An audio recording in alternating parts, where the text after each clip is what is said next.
Goeiedag en baie welkom saam by ons Lewe met Ritme se weeklikse oefeninge.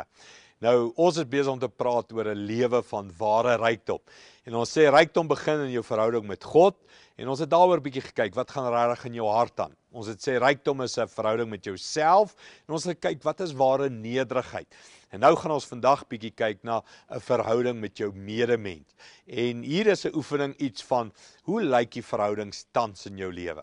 Is al die verhoudings in jou lewe net met bekende mense soos jy, mense met wie jy maklik oor die weg kom.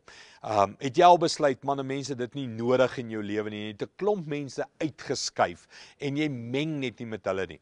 Dalk moet ek en jy sê, as God ons rykdom wil gee, gee hy ook vir ons rykdom in 'n verskeidenheid van verhoudings. Party is kompleks, party is maklik. Party is met mense soos ek, party is met mense wat my uitdaag en wat my tap. En mense wat net anders as ek is. Watter van jou verhoudings het dalk iets soos vergifnis nodig? Verdraagsaamheid nodig, geduld nodig. So ek seker daarvan ons het 'n verskeidenheid van verhoudings in ons lewe. Hierdie week se oefening, gaan skryf neer al die mense in jou lewe. Hoe is jy in verskillende verhoudings met verskillende mense?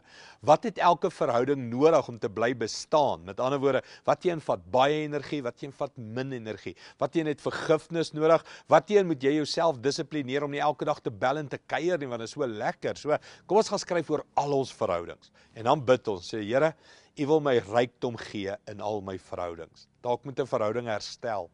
Dalk moet jy iemand bel en jammer sê, dalk moet jy iemand vergewe en weer nooi vir koffie, dalk moet jy jou lewe oopmaak vir iemand heeltemal anders as jy, sodat jy werklik rykdom in jou verhoudings kan beleef.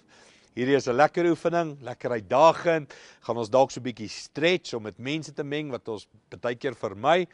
Wat kan jy in rykdom beleef in jou verhoudings? Gaan werk hierdie week aan, skryf daaroor en gee vir ons terugvoer. Goed gaan. Sien jou weer.